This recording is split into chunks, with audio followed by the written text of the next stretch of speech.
Welcome back. It is berry picking season. And Dale Kay is at Little Hill Berry Farm in Northfield checking on their crop this morning. The sweetest berry. Good morning, Dale. Good morning. What a beautiful, picturesque morning down here in Northfield. It's an absolute little ripper here. And look at that. Blueberries.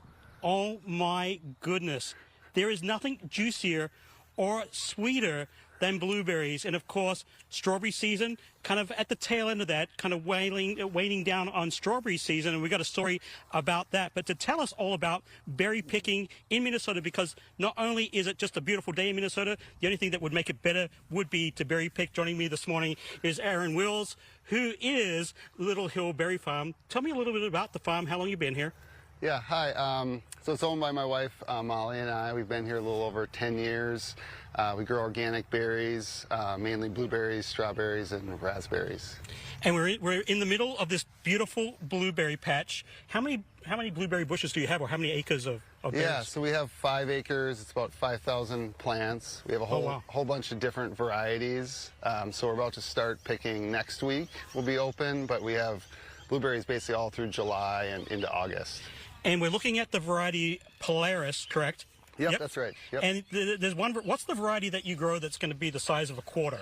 It's called Patriot, so it'll be ready in about 2 weeks. And yeah, with all the rain, the berries will be probably pretty big this year, and that one is known to get really large, and yeah, we could see some the size of a quarter. Wow. And there's obviously climate and, of course, the rainfall has been a big factor this year. Northfield, of course, no exception. Tell me a little bit about the story on strawberries this year. Yeah, so we got a lot of rain the last couple weeks, and really our strawberry field flooded. So a lot of them went to mold, and it was kind of a tough season of that. I mean, we will have some, but it's just not been as good a year for strawberries, for us at least. And I should mention as well, people can actually come down, right? That's the whole premise of the farm? Yeah, so like we were talking about blueberries, like next week we'll be open for pick your own blueberries. You know, it's publicized on our website and email and social media and all that stuff. But then, yeah, we'll be open for pick your own all of July and into August. Now, I hate to ask a dumb question because, okay, I've been out here for about half an hour or so, and I've been grazing, I've been picking berries like they're going out of fashion. How do you, this might be a dumb question, how do you stop birds from getting at the berries? Yeah.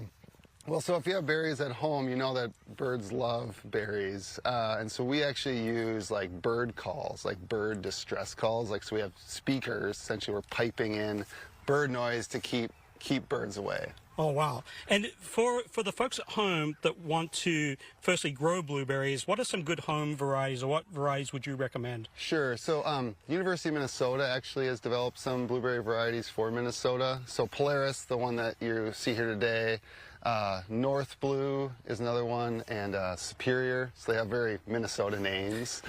And you mentioned they're all U of M varieties, right? Yep, right. So they're cold hardy. Do you protect all these fields over the winter, or it's just... Nope, they're completely unprotected. They're hardy enough to make it through the winter in Minnesota. And just from an outsider looking in, these bushes are absolutely loaded with berries. Is that indicative of these varieties, or is it the season? Yeah, we're set up for a really good season. I mean, I would say, yeah, they do well in Minnesota, so you can certainly get a lot of berries, but also the rain, in this case, has really helped our plants, the blueberry plants, and so we're set up for a really good year this year. Perfect. And let's take a look quick at some of the other little knick-knack paddywhacks that you've got here. So we make jam from our berries here and sell it at our farm store, and also we do sell it wholesale some. And then we make something called fire cider, which is kind of like a kind of a tonic, kind of a health thing. People take shots of it, honestly. Oh, what health benefits does fire cider have? It's got a lot of like anti-inflammatory, kind of immune boosting. So like in the winter time, a lot of people will take it when they're like getting sick. So it's not, if I try it, it's not going to knock my socks off? No, I think you should survive. Yeah, you should be okay.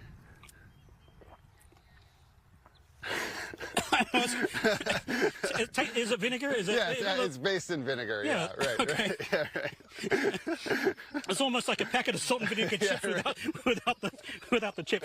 Okay, what else? Well, those are strawberries, obviously. And these are shrubs, which are commonly used as like mixers for cocktails. So that's also a vinegar-based thing, but it's also kind of sweet, so it's like flavored with our berries.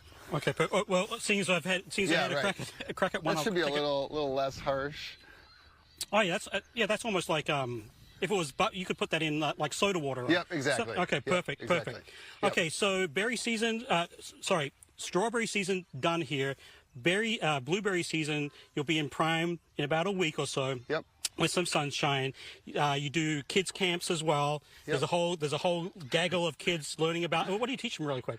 It's sort of an outdoor, like, nature camp. So it's not entirely about farm. It's about, like, being outside, like, noticing the insects and the bugs and, like, learning about the plants. And then, you know, they get to pick some blueberries, too, of course. Just like what I've been doing crazy this morning. Okay, Littleberry Hill Farm here in Northfield, definitely worth the drive down. Really, really pretty drive, too. It's really nestled in some rolling hills here. There's a little CSA farm stand behind us also. And the best thing is they're a Minnesota grown member, which is always nice. You know, you're supporting a local farmer. With that, we'll send it right back to you. Yeah. Good stuff, Dale. Thank you. Really interesting, too, to listen to the pipe in the sounds of the birds, right? To keep the birds away. Fascinating. All right, Dale, thank you. Limra at littlehillberryfarm.com. You see it there at the bottom. And he's so right. That part of the state, Northfield, the rolling hills, it's so beautiful. It's worth the trip.